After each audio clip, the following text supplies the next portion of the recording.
오늘은 하나님께서 우리에게 원하시는 헌금과 예물의 기준이 무엇이냐, 무엇을 어떻게 얼마나 드려야 할 것인가. 사실 교회는 성도들이 모두 11조와 감사의 예물만 온전히 드리면 재정이 걱정할 일이 없습니다. 그리고 차고 넘치게 됩니다. 교회 보면은 여러 가지 헌금의 종류들이 많은데요. 저는 사실 그렇게 많이 헌금의 종류가 있어야 한다고 생각하지 않습니다.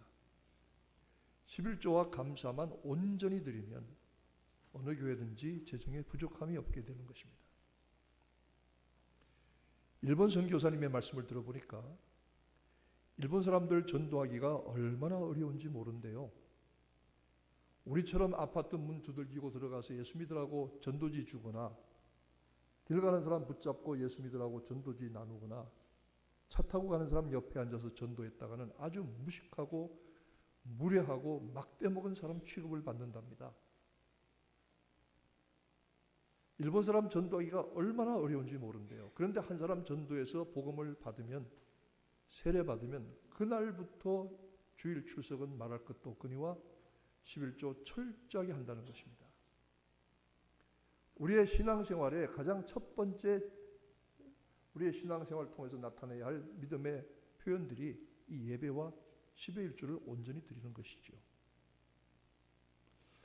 이런 것들을 드린다고 할지라도 하나님께서 그러나 원하시는 예물, 기뻐하시는 것들이 어떤 것이냐.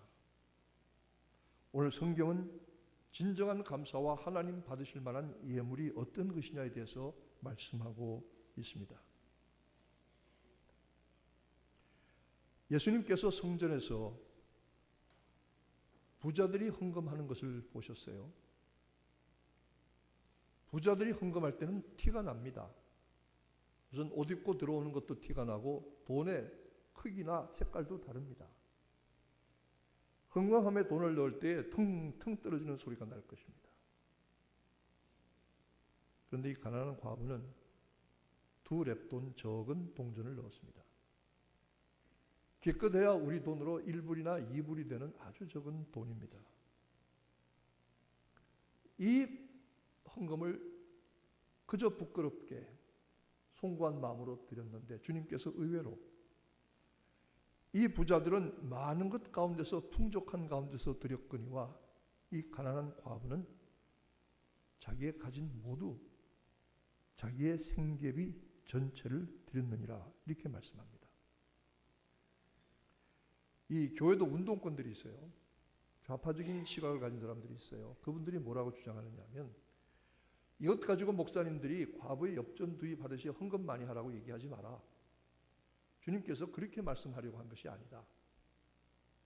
왜냐하면 그 전에 20장 끝부분에 읽어보면 서기관과 바리새인들에 대한 이야기가 나오는데, 서기관과 바리새인들의 거짓된 신앙을 저 종교 지도자들을 책망하시는 것이고, 그에 비교해서 이 가난한 과부를 얘기하는 거니까 이건 헌금 많이 하라는 얘기가 아니다.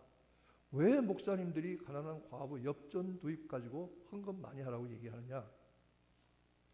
저도 부분적으로 동의합니다. 저는 오늘 이 부분을 제가 거의 목회하면서 30년 동안 처음 설교한 것 같아요. 이 부분을. 제가 헌금 얘기 많이 안 하는 것 여러분 아시죠? 그런데 이 말씀은 맞기는 하지만, 그러나 예수님께서는 이 과부의 엽전두입 헌금을 분명히 얘기하셨고 책망하지 아니하셨습니다. 주님이 말씀하시는 뜻을 우리가 살펴보면 이 여자의 헌신과 헌금을 하나님께서 기쁘게 받으시는 것으로 말씀하고 있습니다. 저는 20장 끝에 서기관과 바리새인들에 대한 주님의 책망을 따갑게 받습니다. 저들은 긴 옷을 입고 다닌다고 했습니다. 여러분, 브루클린이나 브롱스에 가면은 그 더운 여름철에도 조끼까지, 코트까지 받쳐 입고 모자를 쓴 검은 옷을 입은 열심당 하시딤을 여러분 보실 것입니다. 극 보수 우파 유대인들입니다. 그런데 이스라엘 정부는 이 사람들에게 생활비를 대줍니다. 이 사람들이 아기를 막 낳아요. 제가 17명까지 낳는 걸 봤습니다. 그런데 긴 옷을 입고 다니는 것은 무엇을 말합니까? 표를 내는 거거든요. 내가 이런 사람이다 하는 거거든요. 그래서 저는 이 말씀 읽은 다음부터 목회자 가운을 웬만하면 안 입기로 했습니다. 옷이 우리를 거룩하게 해주는 게 아니잖아요. 시장에서 문안받기를 좋아합니다. 나가서 시장 모퉁이에 서서 길게 기도합니다. 아주 멋들어지게 기도합니다. 여러분, 예배 때 기도는 짧을수록 좋습니다. 축복도 목회자의 기도에 맡겨주는 게 좋습니다. 바리새인들은 길게 기도합니다. 돈을 뿌려서 구제하고 나팔을 불어서 구제합니다. 저는 제가 목사 안수를 받은 날부터 한 6개월 동안은 목사님 소리 들으면 막 부끄러워서 쥐구멍에 들어가고 싶었어요. 어떻게 내가 목사가 되냐? 하나님 뭐 잘못하신 거 아니냐? 지금도 어디 이게 플러싱이나 나가서 누가 저보고 얘기하지 마. 그래서 어떤 성도는 저를 보면 선생님 그러고 부릅니다. 고맙습니다. 감사해요. 그렇게 인사받고 목사님 소리 듣고 싶지 않습니다. 사실 목사 노릇을 제대로 해야 목사지. 이 바리새인 서기관들은 성전의 높은 곳과 잔치 자리에 올라가기를, 상석에 올라가 앉기를 좋아합니다. 뭐 아닌 게 아니라 저도 어디 무슨 잔치한다거나 돌이나 무슨 생일 잔치 가면 목사님 여기 앉으세요. 여기 앉으세요. 목사님은 절로 가세요. 절로 가세요. 목사가 교회로 가야지 왜 절로 갑니까? 이상한 사람들입니다. 그런 대접을 받기는 합니다. 이들은 가난한 과부의 가산을 삼킨다고 했습니다. 좋은 말로 꼬셔서 재산을 마지막에 다 빼앗습니다. 여러분, 미안한 얘기지만 카톨릭과 불교가 세계에서 가장 돈 많은 종교단체입니다. 왜 그런지 아십니까? 교회 갔더니 뭐 11조해라, 뭐 감사해라, 무슨 선교헌금 해라, 주일헌금 해라, 구제헌금 해라 하는데 카톨릭은 그런 얘기를 안 해요. 카톨릭은 딱 한 가지만 얘기해요. 교무금만 얘기해요. 교무금. 이게 뭐냐면 교회에 회원된 회비를 내라는 거예요. 그 카톨릭의 주보에 보면 교무금 얘기만 나와 있어요. 근데 교회는 뭐 11조해라 뭐 해라 그러거든요. 이게 뭐 잘못됐다. 그런데요, 진짜 잘못된 건 그분들이에요. 죽고 나면은 연옥에서 고생하지 말고 천국으로 올라가려면 재산 다 바쳐라. 불교도 마찬가지입니다. 사람 죽고 나면 사구제 목탁 두들기면서 천도제 지납니다. 이거 두들기고 재산 바쳐야 극락 가는 거야. 살아있을 때 미리 잘해두라고 예수제도 지납니다. 미리 예자 닦을 숫자, 예수제 이런 것도 하더라고요. 돈 많이 바쳐요. 재산 다 바쳐요. 그러니까 부자가 되는 거예요. 근데 우리는 돈 바쳐서 연옥에서 천국 가는 것이 아니라 예수 그리스도의 공로로 말미암아 내가 가진 것 없어도 믿음으로 천국 가는 줄로 믿으시기를 바랍니다. 예수님은 이 두 렙돈 1, 2불에 해당하는 적은 액수지만은 이 헌금을 귀하게 여기셨습니다. 왜냐하면 부자들은 풍족한 가운데 넣었거든요. 큰 소리 치면서 넣었거든요. 여러분, 제가 목회하면서 평생 다짐한 것이 있습니다. 돈 많은 사람, 세상에 잘난 사람을 떠받들어서 목회하지 않기로 했습니다. 만약 그런 일이 있으면 저한테 지적해 주세요. 당장 고치겠습니다. 물론 헌금 많이 하고 크게 내는 분들 중요하고 좋은 분들이지만, 그러나 저는 더 제가 특별하게 생각하고 특별하게 대접하고 싶은 분은 기도 많이 하는 분들입니다. 제가 정말 더 특별하게 생각하고 특별하게 대접하고 싶은 분은 예배를 전심으로 드리는 분들입니다. 제가 정말로 특별히 생각하고 대접하고 싶은 분은 전도와 봉사에 힘쓰는 분들입니다. 주님이 아시잖아요. 제가 봐도 알잖아요. 저는 그런 분들을 특별하게 여기고 대접하고 싶어요.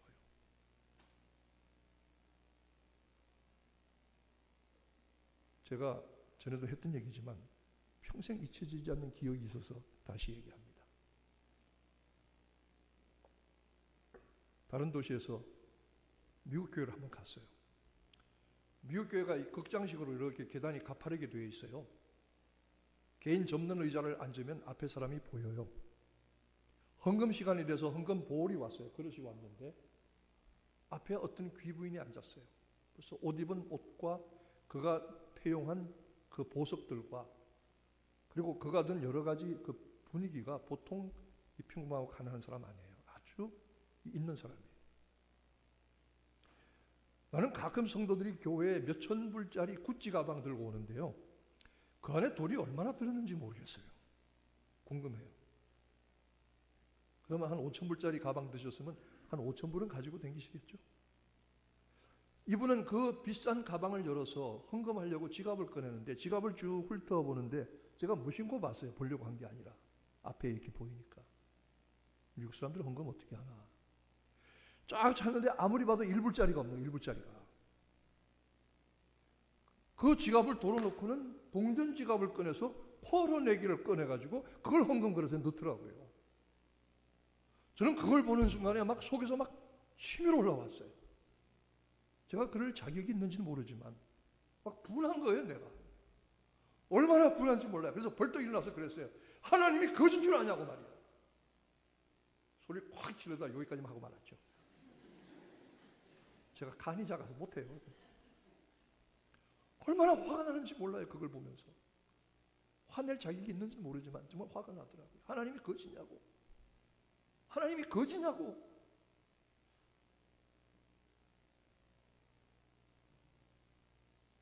이 여자가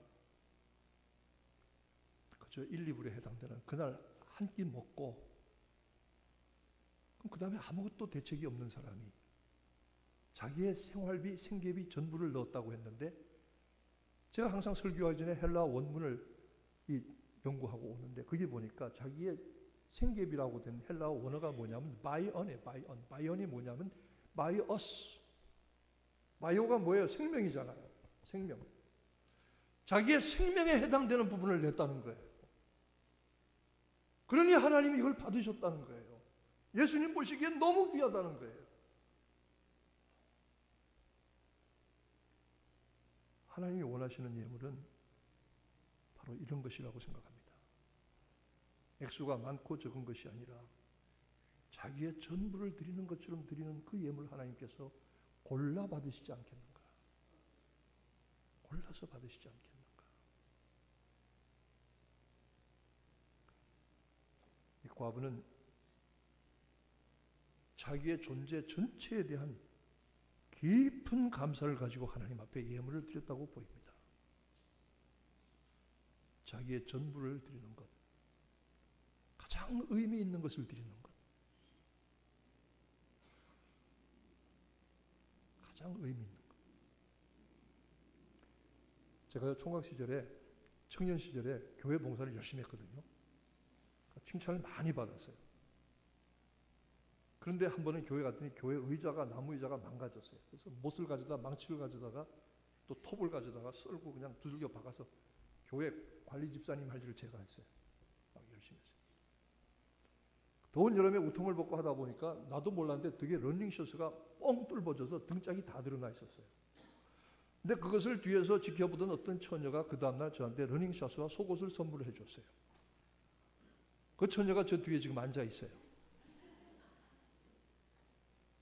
공부를 하는데 만년필을 다 뚜껑이 깨지고 찌그러진 걸 쓰니까요. 그 다음날 만년필 세트가 선물로 왔어요.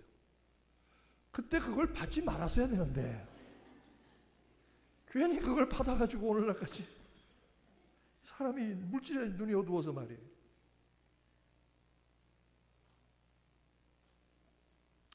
제가 그 한국에 가시는 성도들이나 멀리 가는 분들한테 기도해달라면 기도한다면 꼭 부탁하는 게 갔다 올 때 그냥 오지 말고 또 이것도 시험 들 사람한테는 얘기 안 해요. 선물 하나, 목사님 선물 사가지고 오세요. 그래요. 네? 선물이요. 근데 10불 넘으면 안 돼요. 10,000원. 10불 넘으면 뇌물이에요. 그런데 여러분 10불 미만짜리 10,000원 미만짜리 선물 찾는 게 얼마나 어려운 일인지 아십니까? 저는 그게 뭔지 압니다. 찾지 못합니다. 그러나 생각하라는 거죠. 이게 10불 미만짜리 뭘 찾아야 되나?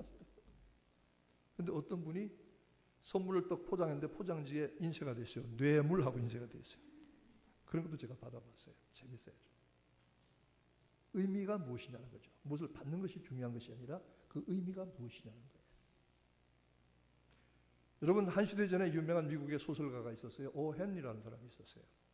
그가 크리스마스 선물이라는 유명한 짧은 소설이 있어요. 오래전에 읽었습니다. 제가 기억이 확실하지는 않은데 다시 한번 대강 확인을 해봤지만 두 부부가 살았어요. 얼마나 서로 사랑했는지 몰라요. 아마 결혼해서 첫 번 크리스마스일 거예요. 크리스마스에 선물을 나누고 싶은데 돈이 없잖아요. 이 부인이 젊은 세대기 그의 표현을 빌리자면 반찬값을 깎아가면서, 그때도 그런 게 있었던가 봐요. 한국 사람만 콩나물값 깎은 게 아니고. 그래서 1불 80몇 전인가를 모았대요. 1년 동안에 겨우. 이거 가지고 아무것도 못하는 거예요. 남편한테, 사랑하는 남편에게 가장 의미 있는 선물을 주고 싶은데 무엇을 줘야 할까? 요즘 같으면 뭐니 해도 머니가 최고라고 하겠지만, 그런데 그 남편이 무엇을 가지고 있었냐면 그 부모님들로부터 물려받은 아주 좋은 회중시계가 있었어요. 여러분, 회중시계 아시죠? 옛날 이 조끼 호주머니에서 꺼내가지고 남자들이 제껴보고 시계 이렇게 다시 집어넣는 거, 이렇게 팔목 차는 거 말고 부모님께 물려받은 좋은 시계는 있는데 그 시계를 메어다는 금줄이 없는 거예요. 금줄을 달아가지고 여기 조끼에 쭉 금줄 내리는 게 남자들 멋이었거든요. 나도 좀 그래봤으면 좋겠네. 근데 남편이 그 금줄이 없는 거예요. 남들이 야, 시계가 무슨 금줄도 없이 호주머니에서 넣었다 뺐다냐, 잊어버리겠다. 그게 늘 마음에 걸렸어요. 그런데 그 금줄을 사려고 하니까 17불을 줘야 된대요. 그 당시에 주급을 5불 받았대요. 생각도 못해서 동네 미용실에 가서 자기의 아주 길고 아름답고 빛나는 금발 머리를 잘라서 파는 거예요. 머리를 18불을 받았대요. 그래서 그 18불을 받고 긴 머리를 잘라서 판 다음에는 수건을 둘러쓰고 와서 금시계 줄을 샀습니다. 남편이 들어오기만 하면 그 금시계 줄을 매달아서 호주머니에 넣으면 얼마나 멋있을까? 우리 남편이 얼마나 멋있을까? 얼마나 멋있을까?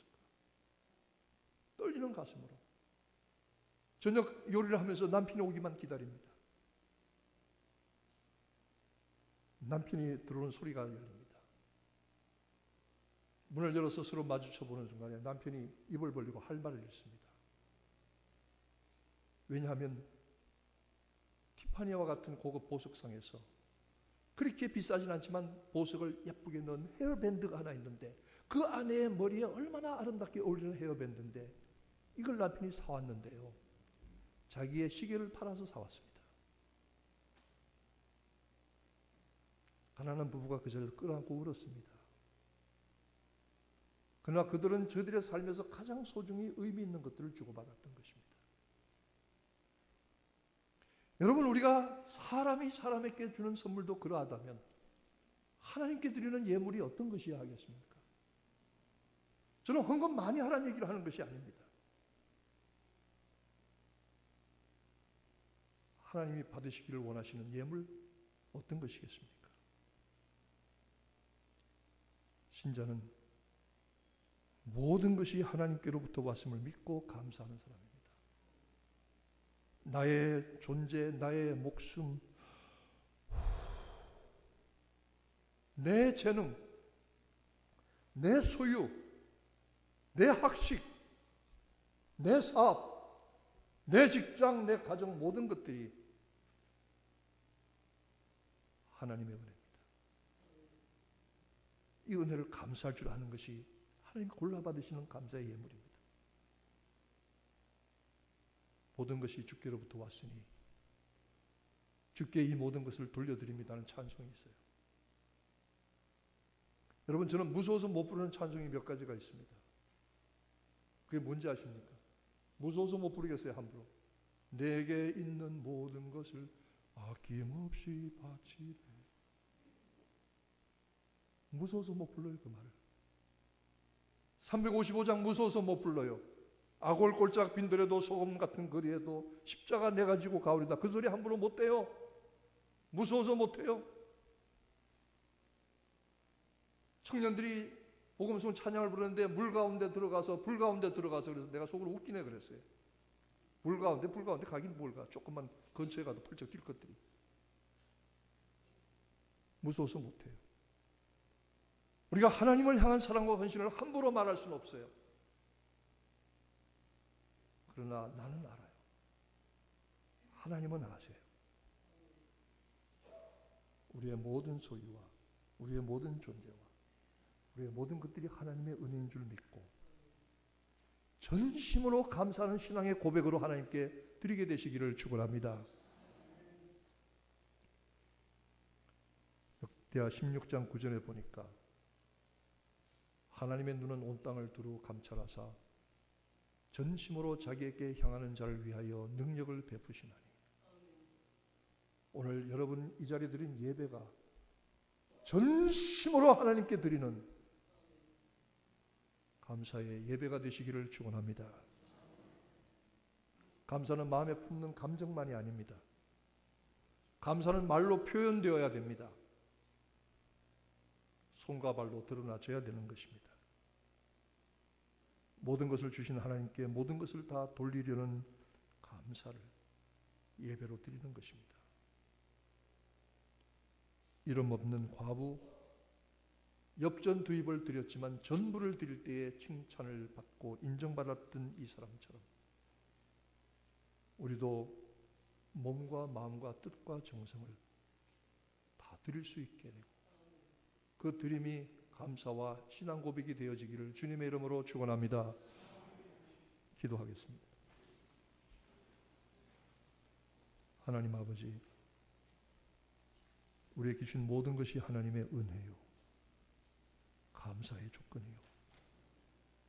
하나님 받으시는 감사가 무엇인지 깨닫게 하시고 우리의 전부를 드리고 헌신하는 심정으로 예배하고 드리게 하옵소서. 우리 주님 예수님의 이름으로 기도하옵나이다. 아멘.